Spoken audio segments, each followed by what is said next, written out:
Vedayapalem police station వద్ద ఉద్రిక్తత. గత 14 రోజులుగా సమ్మె చేస్తున్న మున్సిపల్ కార్మికులపై పోలీసులు సోమవారం కఠినంగా స్పందించారు. సమ్మెలో పాల్గొంటున్న 50 మందికి పైగా కార్మికులను పోలీసులు అరెస్ట్ చేసి వేదాయపాలెం పోలీస్ స్టేషన్ కు తరలించారు. ఈ విషయం తెలిసిన మిగిలిన కార్మిక నాయకులు స్టేషన్ వద్దకు చేరుకుని అరెస్ట్ చేసిన వారిని వెంటనే విడుదల చేయాలని డిమాండ్ చేశారు. ఈ క్రమంలో పోలీసులకు కార్మికులకు మధ్య వాగ్వాదం చోటు చేసుకుంది. పరిస్థితి ఉద్రిక్తంగా మారడంతో పోలీసులు లాఠీ చార్జికి పాల్పడ్డారు. కొంతసేపు పోలీస్ స్టేషన్ వద్ద తీవ్ర ఉద్రిక్తత నెలకొంది. అనంతరం కొద్దిసేపటికే పరిస్థితి అదుపులోకి వచ్చింది.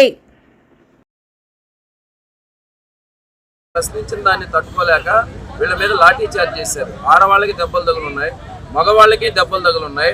ఇష్టానుసారంగా తిట్టారు. పోలీసులు అంటే గడగడ మొనకాలి చూపిస్తాం అనేటటువంటి విధంగా ఈరోజు భయభ్రాంతులు గురి చేసి తీవ్రమైనటువంటి దెబ్బలు తగిలే విధంగా చేశారు. మేము ఒకటే విజ్ఞప్తి చేస్తున్నాం పోలీసు వారికి, ఈ ప్రభుత్వం అన్యాయంగా టెండర్లు పెట్టి దళారీ వ్యవస్థలో దళితులు గిరిజనులుగా ఉన్నటువంటి పారిశుద్ధ్య కార్మికులు, మంచినీటి సరఫరా విభాగం, ఇతర మున్సిపల్ కార్మికులందరినీ కాంట్రాక్టర్ కిందకి తీసుకెళ్తుంటే మా కడుపులు కొట్టొద్దు, మాకు అన్యాయం చేయొద్దు అని చెప్పి వాళ్ళ కడుపు గాలి ఈరోజు ప్రభుత్వాన్ని ప్రశ్నిస్తున్నారు. ఎక్కడ కూడా లా అండ్ ఆర్డర్కి సంబంధించినటువంటిది వైలేషన్ చేయడం కానీ ఎక్కడ అతిక్రమించేటటువంటి చర్యలు ఎక్కడా చేయలేదు. ఇంకా కవ్వింపు చర్యలకి కార్పొరేషన్ అధికారులు, తెలుగుదేశం చోటా నాయకులు, ఇక్కడ కూడా ఇప్పుడు ఈ అయ్యప్ప గుడి సెంటర్లో కూడా జరిగింది. ఒక తెలుగుదేశం చోటా నాయకుడు రెచ్చగొట్టి పోలీసులకు ఫోన్ చేసి వాళ్ళని రప్పించి ఈరోజు లోపల ఇచ్చేటట్టు చేశాడు.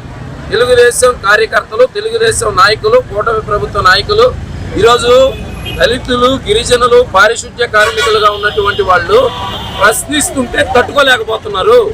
ఈరోజు వాళ్ళ మీద ఇటువంటి జులుము ప్రయోగిస్తూ ఉన్నారు, భయభ్రాంతులు గురి చేస్తూ ఉన్నారు. మీ అంతు చూస్తాననేటటువంటి విధంగా అంత పెద్ద ఎత్తున కొట్టాల్సినటువంటి అవసరం లేదు. మహిళా కార్మికులు ఈరోజు గజగజ వణిగిపోయేటటువంటి పరిస్థితి.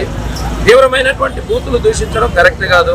మేము ఒకటే విజ్ఞప్తి చేస్తున్నాం పోలీస్ అధికారులకు కానీ ప్రభుత్వ అధికారులకు కానీ, వ్యక్తుల మీద, అధికారుల మీద ఈ యుద్ధం జరగడం లేదు. ప్రభుత్వం చేస్తున్నటువంటి కడుపులు కొట్టేటటువంటి చర్య మంచిది కాదని వేడుకుంటున్నారు. దయచేసి అర్థం చేసుకోండి. అధికారం ఉండొచ్చు, మంత్రి గారు ఈ విధంగా ఆదేశించి వాళ్ళని అణిచేయండి అని కూడా చెప్పుకుండొచ్చు. కానీ మీరు అర్థం చేసుకోండి, ఇక్కడ ఉన్నటువంటి పరిస్థితిని అర్థం చేసుకోండి. ప్రజలందరూ కూడా చూస్తున్నారు. ఇది అన్యాయం అని చెప్పి ప్రజలందరూ వారికి మద్దతు తెలుపుతున్నారు. మున్సిపల్ కార్మికులందరికీ నిన్ననే ప్రజా సంఘాలన్నీ ఇది అన్యాయం, రాష్ట్రంలో ఎక్కడా లేనిది కాంట్రాక్టర్ను పెట్టడం అన్యాయం అనేటటువంటిది ప్రజా సంఘాలన్నీ మద్దతు తెలిపారు.